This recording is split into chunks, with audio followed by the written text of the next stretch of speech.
Hi, how's everyone doing this morning? That's relatively awake for 8:30. That's probably the East Coast crowd, because then it's 11:30, right? So, I'm Nicole Forsgren. I'm CEO and Chief Scientist at DORA, and this is Jez. He's our CTO.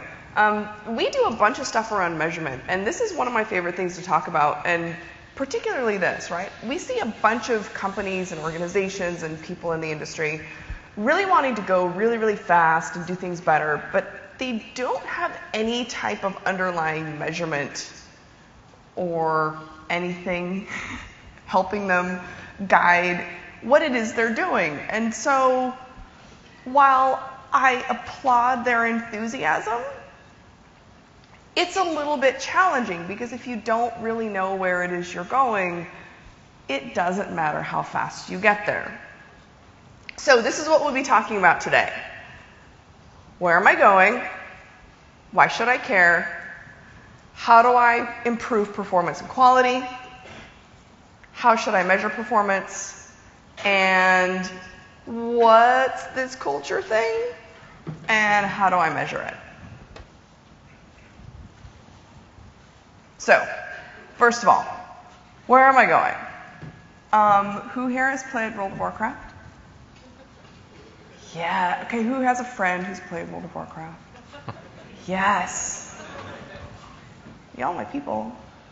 So, maturity models are for chumps, right? Okay, here's another wonderful question. Who here works in a company or an organization who has someone in management or in a suit who thinks maturity models are the greatest thing in the world? No? Okay, well, then here's something for when it comes up later. Someone's going to have a maturity model, and the magical number is going to be 5, right? Everyone's going to be like, oh, let's get to level 5. Here's the problem. When World of Warcraft first came out, this was the world. You could get to level 60, and these were the lands. And so if we created a maturity model for World of Warcraft, not that I would know how this works. When I was working on my dissertation, I had to stop. Let's say level 40 is good, and level 50 is great, and level 60 is dope, because you could only get to level 60, and there were 2 lands. So, you would also, let's say, conquer, level 40 is, or great is level 40 in one land, and level 50 is, great and half of the land, and then dope is, all of both lands. How do we like my made-up maturity model? Because also maturity models are completely made up. We're rolling with this? This sounds good? Thumbs? Sweet. Okay. Fast forward several years, and now that we have achieved a dope maturity model, we have checked it off our list, and we all feel super happy, and we've given ourselves a bonus. The landscape has changed. The world has changed, expectations have changed, and getting to level dope is no longer good enough. Right? We can now get to level 110, and so if we patted ourselves on the back and gave ourselves a bonus, the world has passed us by. Level 110 now exists. Extra land exists. There are now extra tooling and technologies. Why is no one following me on this? Right? Whatever. Y'all following me. Y'all know exactly what I'm talking about. Right? Okay, you know what? This sounds exactly like technology. This also sounds exactly like the world and customer expectations.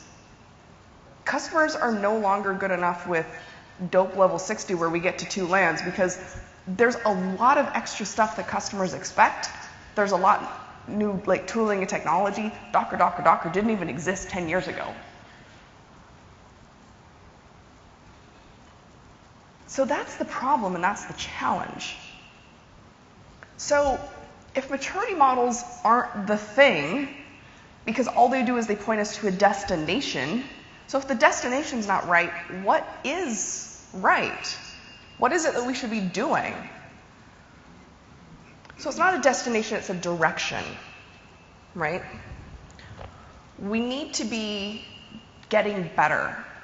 And the best, most innovative organizations that we work with, whether they're for-profit or not for-profit, highly regulated or like super exciting web-based properties, are all pointing in a direction and trying to get better. And then people ask me, is there one metric that matters? Right? Well, no. But we do have some things that maybe come close. And this is what it is. So for the last 4 years, Nicole and I, along with Gene Kim and the folks at Puppet, have been working on the State of DevOps report. We now have, I think, actually over 25,000 now, including all the other stuff we've been doing since. Including all the others, we're over 27,000 now. Right. So we've got a lot of data from all over the world, all different sizes of companies, all different types of companies, all different domains. And we've had a lot of interesting results over the years. Probably one of the biggest results is we found a valid and reliable way to measure IT performance. And this has given us consistent results over the last 4 years. We used 4 measures to determine IT performance. They're up here. The top 2 are measures of throughput or tempo. Lead time for changes. How long does it take changes to go from version control to production? So we're not measuring the fuzzy front end. We're not measuring from idea to production. We're measuring from version control to production. And the reason we do that is because it's much easier to measure. There's a known starting point and there's low variability in that measure. The second measure is release frequency, which does what it says on the tin. And then we have 2 stability metrics. Time to restore service. When something goes wrong in prod, how long does it take you to get it back up and running again in the event of an outage or a service degradation? And then finally, change fail rate. When you push a change into production, what proportion of the time do you have to roll back, or because no one ever rolls back, emergency fix, whatever it is you do to fix it? And perhaps the most interesting result from studying this is that high performers do better at both of these things. We're so used to thinking of trade-offs in engineering, the idea that if we're going to go faster, we're going to break things. And this is pervasive in enterprise IT. People have been saying, Agile is Cowboy for years now. DevOps is, it's just breaking things and going fast. Our data shows that's not the case. What we find is that high performers are able to deploy typically on demand multiple times per day. It takes them less than an hour to get changes into production. Their mean time to restore is less than an hour. And we're not measuring, we're not asking people how many hours. We're asking people, is it less than a day, between a day and a week, more than a week? So not a very high level of precision. We're not asking people to measure, to the nearest minute. We're just asking them at a very high level. And then change fail rate is very low. At the other end of the spectrum, the low performers deploying much less frequently, takes them much longer to get changes into production. Their time to restore, and those 2 things are related basically, because what happens when you can't do continuous delivery is that you end up batching your work up. So I've got some fix I would like to get into production, but because it's not an emergency fix, I have to wait for all the other things I'm putting into production because we're going to do a big bang release over the weekend and all be sad. So this is how the medium performers and the low performers are batching up their work and delivering it into production. High performers don't do that. Low performers and medium performers take longer to restore service, often because they're doing emergency fixes that don't follow their normal process. And what don't you do in an emergency change process that you do in a normal change process? I heard it. Testing. Test. How good an idea is it when things are broken in production to push a fix without testing it properly? Might not be the greatest idea. So one of the key things about continuous delivery, one of the ways you know you're doing it, is if you can use your normal change process for making emergency changes, because it's really good and fast and reliable, and you do it all the time. So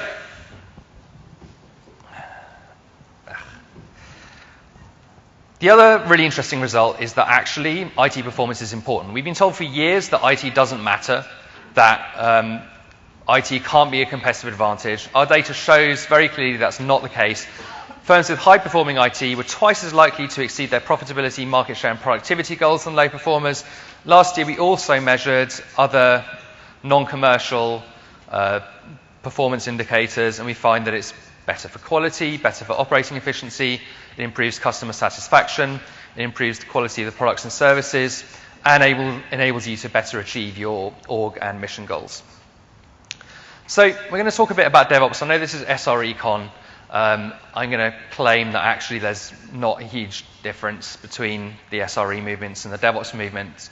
And the reason is, I mean, there's no definition of DevOps for a very good reason, which is that we're still evolving and we're still finding new ways of doing things. And as Nicole said, you know, things like Kubernetes didn't even exist 5 years ago. But I think it's important to think of DevOps in its historical context and the problems we're trying to solve in the DevOps movement, which is the same as the problems we're trying to solve as SREs.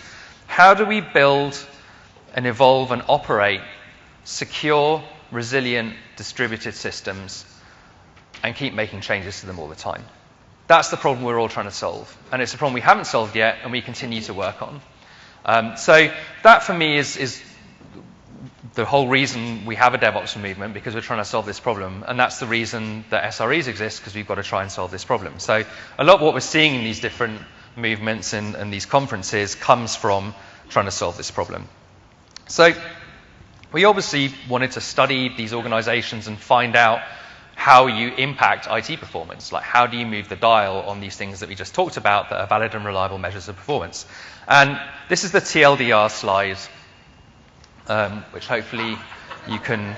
I love this. I know, it's kind of an eye chart. And we wrote a book which came out yesterday, which summarizes all this and has this diagram in it. Yeah, this is a summarization of the 4-year research program that we conducted. Oh, by the way, this afternoon there's going to be a book signing. Y'all can come get a free book. Thanks, Victor Ops, for sponsoring that. Anytime you see an arrow, you can read that as predicts, drives, impacts. So if you want to understand what actually influences and is going to make a difference, that's where you should focus your efforts, make some investments. And by the way, investments don't just mean money, right? Investments can be time, attention, effort, training, focus, less Facebook, right? So when we talk about improving software delivery performance, right, that software delivery performance is your ability to develop and deliver software with both speed and stability. How do we improve that? We can improve that through lean management. We can improve that through lean product development. We can improve that through continuous delivery. And improving continuous delivery is software development practices, right? All of those technical practices that we outline there. The other thing that's nice that we found in 2017 is that transformational leadership can help influence and amplify and support all of the good work. And I'm sure we've felt that, right? When we have really great, strong leaders, they help us do our work better. And when we have leaders, they don't so much. And all of those effects are felt all the way through, right? They help support organizational performance. By the way, the other thing that's really nice is investments in technical practices, in lean product management, and in lean management help decrease burnout. They make our work better. And increase job satisfaction. They increase job satisfaction. No one ever went from doing releases once a month to doing releases 10 times a day and said, this is terrible, I want to go back to releasing once a month. Well, I mean, maybe the first week, right? Right up front is a little bit painful, but the more we do it, and the more streamlined we make our processes, the better it makes our life. Also, it makes our culture better. So we're going to talk about this at the end, but we found a reliable way to measure culture, and we found, that culture impacts software delivery performance and organizational performance, and we also found that you can change culture, and the way you change culture is by doing things differently, by implementing these practices, and by having leadership that supports you implementing these practices. So changing the way you do things changes the culture, and changing culture improves your ability to deliver with speed and stability and to drive your organizational goals.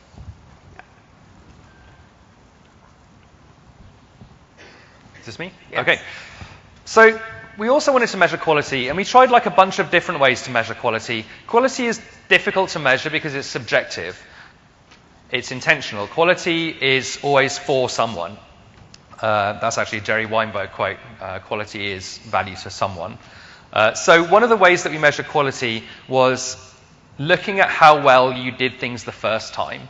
So in lean thinking, there's this measure of how well you did the process, which is % complete and accurate, which is the proportion of the time someone sends something back to you because you did it wrong the first time. And actually, change fail rate is an example of % complete and accurate. Change fail rate tells you you did something wrong and you've got to do it again now because the change failed. So what we measured is the proportion of time people are doing new work versus doing rework or unplanned work or stuff like meetings or other stuff that's not directly delivering value to your organization.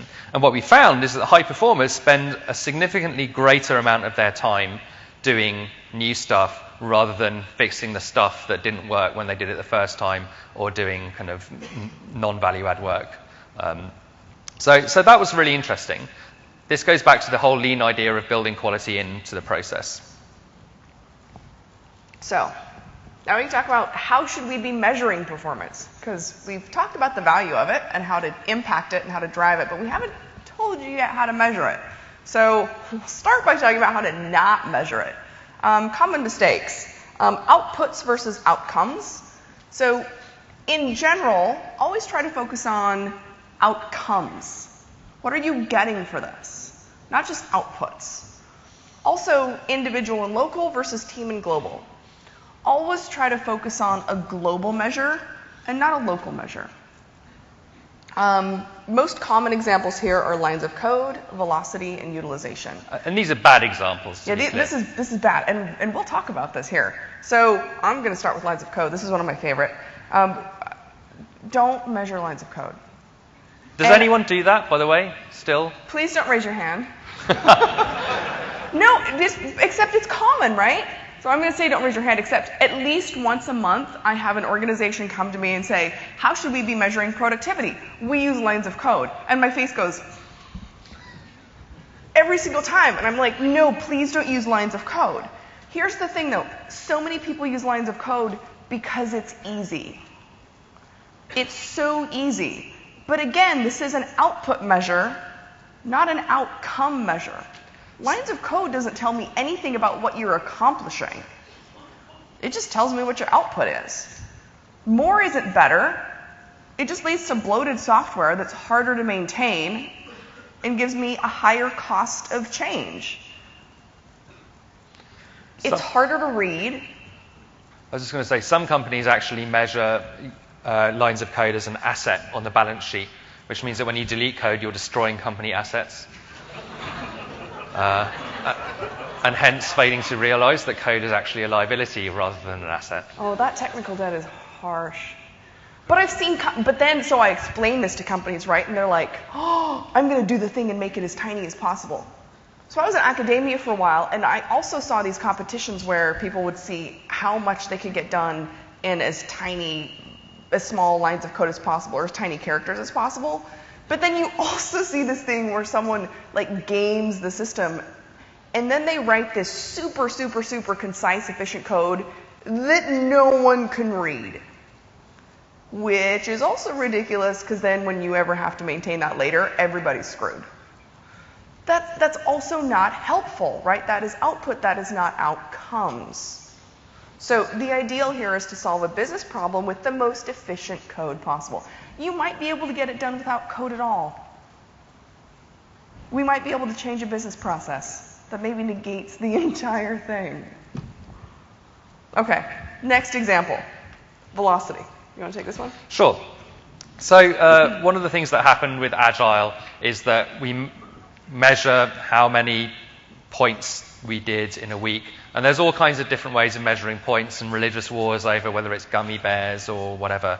And what started to happen is, story points are a capacity planning measure. The idea is to see how much work you did in one iteration and then use that to not overcommit to the amount of work you're doing in the next iteration. It's capacity planning. But then managers started using them as a productivity measure instead, and comparing teams based on velocity.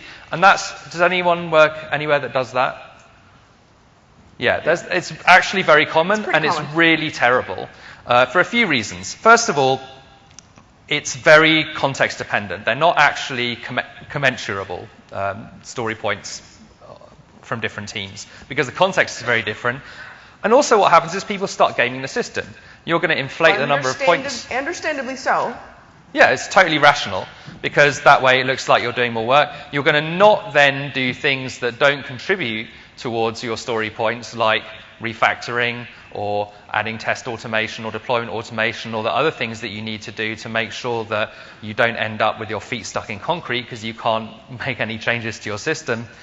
And then also what happens is teams stop working together as efficiently because I need to help you to get your stuff done, but I'm not going to do that because that's going to reduce my velocity and then my manager's going to shout at me. So we actually inhibit collaboration between teams by doing that. So not only does it not make sense because velocity isn't in fact a productivity measure, it's a capacity planning measure, it also produces all these terrible behaviors that we don't actually want from our teams. And that last example is a good point about a local measure versus a global measure, right? Because globally we want to get things done to help the organization, but it hurts my local metric. So that's not what we want to do. Okay, the last one's utilization. This one's only good to a point. Sorry. You can take it. Well, I just wanted to say like what utilization is. Oh, okay. So it's how busy you are, how much of your time is working versus not working, and CFOs love measuring this. Oh yeah, this one's kind of their favorite. The challenge, though, is that we always want to build in slack, right? We always want time for unplanned work because that will always happen. The challenge, though, is that in theory, someone's like, oh, well, we always want to be utilizing all of our time. And so someone's going to say, oh, well, let's like bump up our max utilization. But Q theory in math tells us that as we approach full utilization, our lead times approach infinity, which means anytime we start getting more work, it will never get done, which is a problem. Good examples of this are when you're committed to more than one project at the same time. It's like, well, we can't commit you to only one project. We're going to commit you to 2 projects. And then you're fully utilized, but actually much less productive. Anyone work on more than one project at the same time? Yeah, that's terrible. Anyone hitting the whip-pocalypse? Yeah, so this is a new term, Me? the whip-pocalypse. So, let me back up really quickly. So, really the solution is to come up with measures that are both focused on outcomes, not output, and global measures, not local measures. And so when we measure IT performance, that's why. Because it is a global measure, it's focusing on getting code into production, which pulls together that full stack, and global, not local measures. We have 2 measures and in intention. Outcomes, yeah. Stability and throughput. Now, we did promise we were going to be talking about culture. I'm sure we've all heard that culture is important, right? But when we talk about culture, we wonder what type of culture it is we're talking about, right? Because we can talk about lots of different types of culture. Some people are actually just talking about national culture and national identity. But many times we talk about culture, we're talking about a high trust culture and learning from mistakes and using novelty. And so in the research that we've done, we actually did some search in literature, and we utilized a typology that was defined by a sociologist named Dr. Ron Westrom. And he studied and defined a culture that is very predictive of performance outcomes in high risk, highly complex environments like healthcare, aviation, and nuclear power.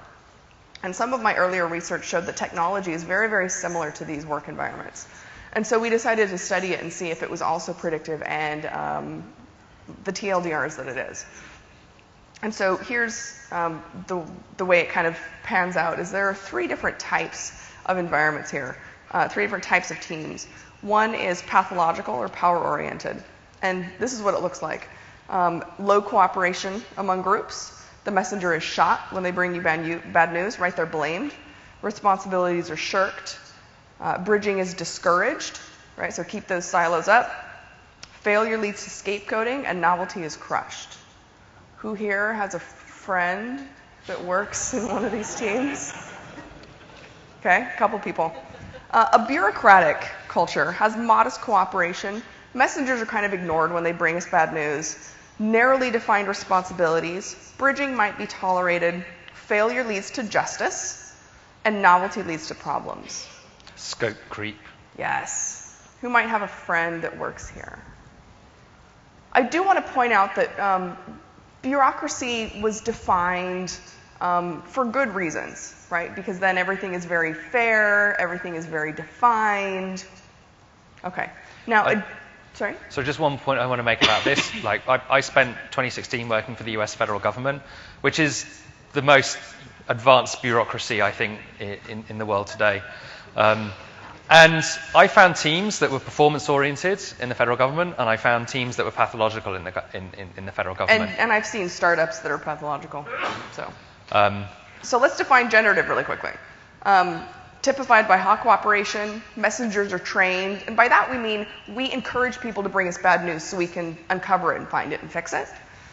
Risks are shared, bridging is encouraged, failure leads to inquiry, so things like postmortems, right?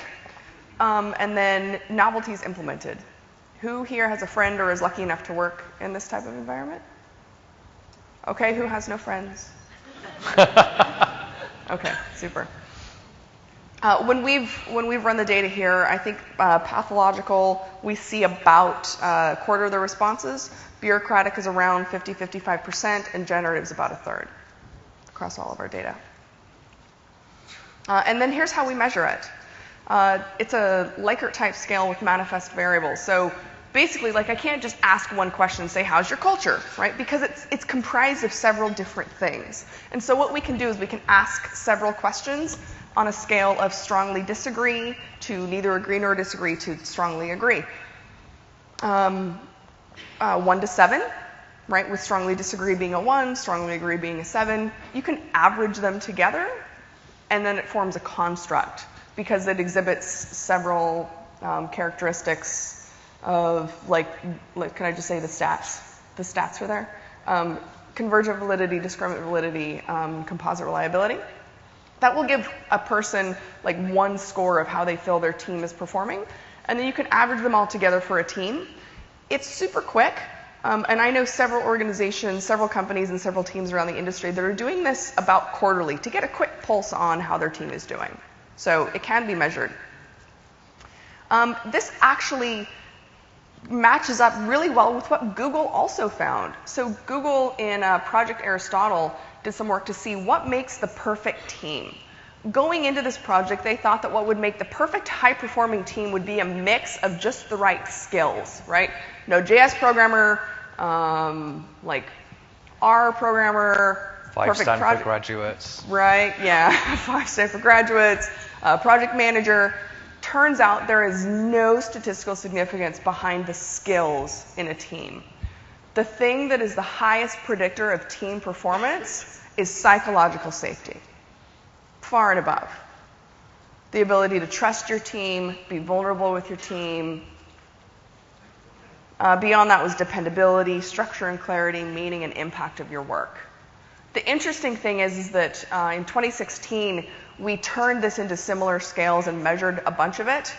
The first two loaded very strongly, so they measured very, very similar things to that Western organizational scale that I just talked about. And the other 3 measured very strongly with identity, how much you identify with your team and you do the work of your organization. So there's a lot of similar findings out there in other research in the industry. So we only have a couple of minutes left, so I'm just going to whip through some examples. Dealing with failure, I think, is particularly interesting in the context of site reliability, operations, because that's basically our job, to operate in complex adaptive systems. And the one thing you can say about complex adaptive systems is that failure is inevitable. There will always be failure. The question is, how do you deal with that? And crucially, anytime there's a failure, obviously, you're going to do some analysis to find out what the contributing factors are to those failures, because, as we all know, there's never any one root cause to a failure in a complex system. There's always a bunch of contributing factors.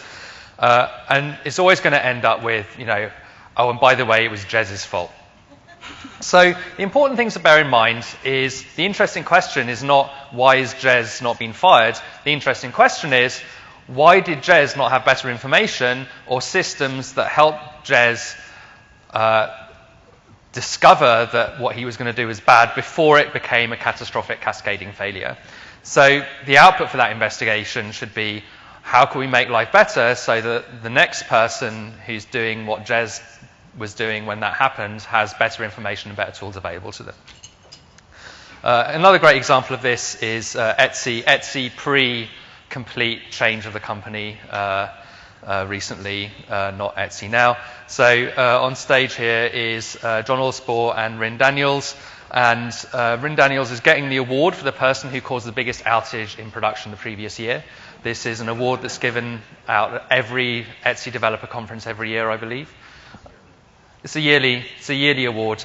And this is for real. Like, Rin Daniels was not punished or told off or anything like that. Rin was given a sweater with 3 arms because the 404 page on Etsy at one point was a sweater with 3 arms. And so, yay, thanks for helping us improve and get better. So in their blog, Rin actually writes, and you can see the URL at the bottom, Rin's blog, they write about that incident and what happened as a result of that, and how, when that thing happened, they jumped on Slack and everyone instantly was like, how can I help you? What can we do to help? Swarmed the problem, fixed it, had a blameless post-mortem to work out how to improve the system to prevent that thing from happening again. So that's really important. This is what companies... Yeah. And they're celebrated because it's an opportunity to learn, right? Because they helped uncover something that the rest of the systems didn't already have built in. Kripa Krishnan, who's Director of Cloud Operations at Google and runs the disaster recovery team at Google, or did, I don't know if she still does, has this great quote. For disaster recovery style events to be successful, an organization first needs to accept system and process failures as a means of learning. We design tests that require engineers from several groups who might not normally work together to interact with each other. That way, should a real large-scale disaster ever strike, these people will already have strong working relationships. So this is an example of practices which improve culture, which improve performance. That's all we have time for. This is what we've talked about. Yes. You can't have it all, at least tempo and stability. DevOps culture and practices have a measurable impact, both on IT, org perf, and quality. Culture can be measured and changed. Technology and agility do matter, but it's not enough. We have a book coming out. If you send an email to nicolefv@sendyourslides.com with the subject DevOps, you get a bunch of free stuff, including an excerpt from the book. Again, that's nicolefv@sendyourslides.com, subject DevOps. Whole bunch of free white papers and an excerpt for the book. And we're getting kicked off stage, so sorry. Please thank Nicole and Jez for their presentation. Thank you.